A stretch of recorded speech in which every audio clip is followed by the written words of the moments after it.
Macho John and Juanito with a little note about memory. Memories are a trip. The way a memory from a long time ago can take you right back there. So much so that it's a little hard to keep straight which reality you're in. At least that's my reality.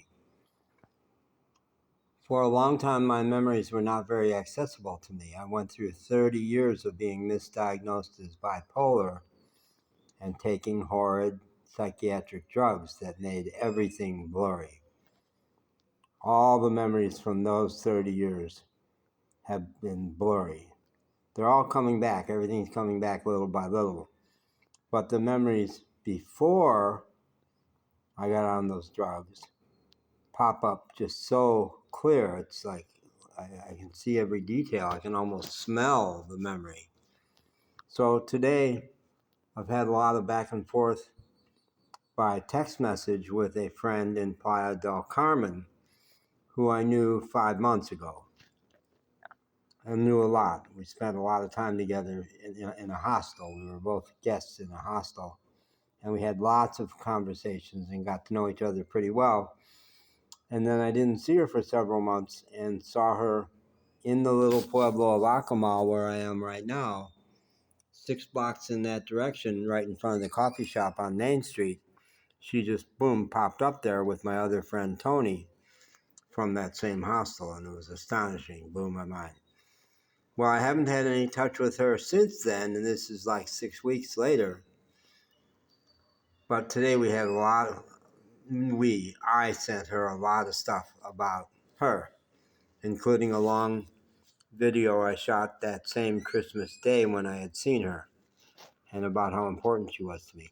But in that video, I kept calling her Deb, and she's Pamela. And I sent her a message just a little bit ago saying, I have had a lot of black connection in my life, more than the average white middle-class guy, a lot.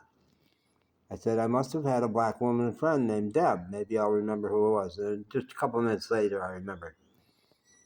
Well, that's a 40-year-old memory. I knew Deb and Moche, her husband, 40 years ago in Syracuse, New York. I was practicing martial arts at a Aikido school that was really interracial. The leader was Burmese. He was from Burma, which is now, that's on the tip of my tongue. It's got another name now. It's not Burma anymore. He was amazing. There's several black students and Asian students and Latino students. It was quite the United Nations there. And when I came back, it was like, yeah, well, and she was on my mind recently because a martial arts class here stirred that memory of Aikido. And I ought to include.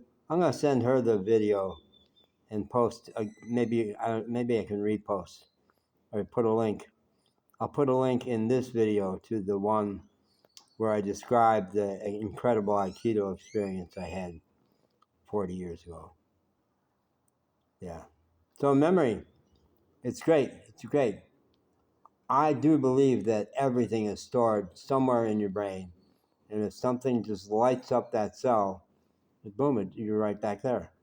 And that's sure my truth these days. The other part of my truth is that the sun has come out from behind the clouds. And it's in my eyes, and I'm hot all of a sudden, so I have to move.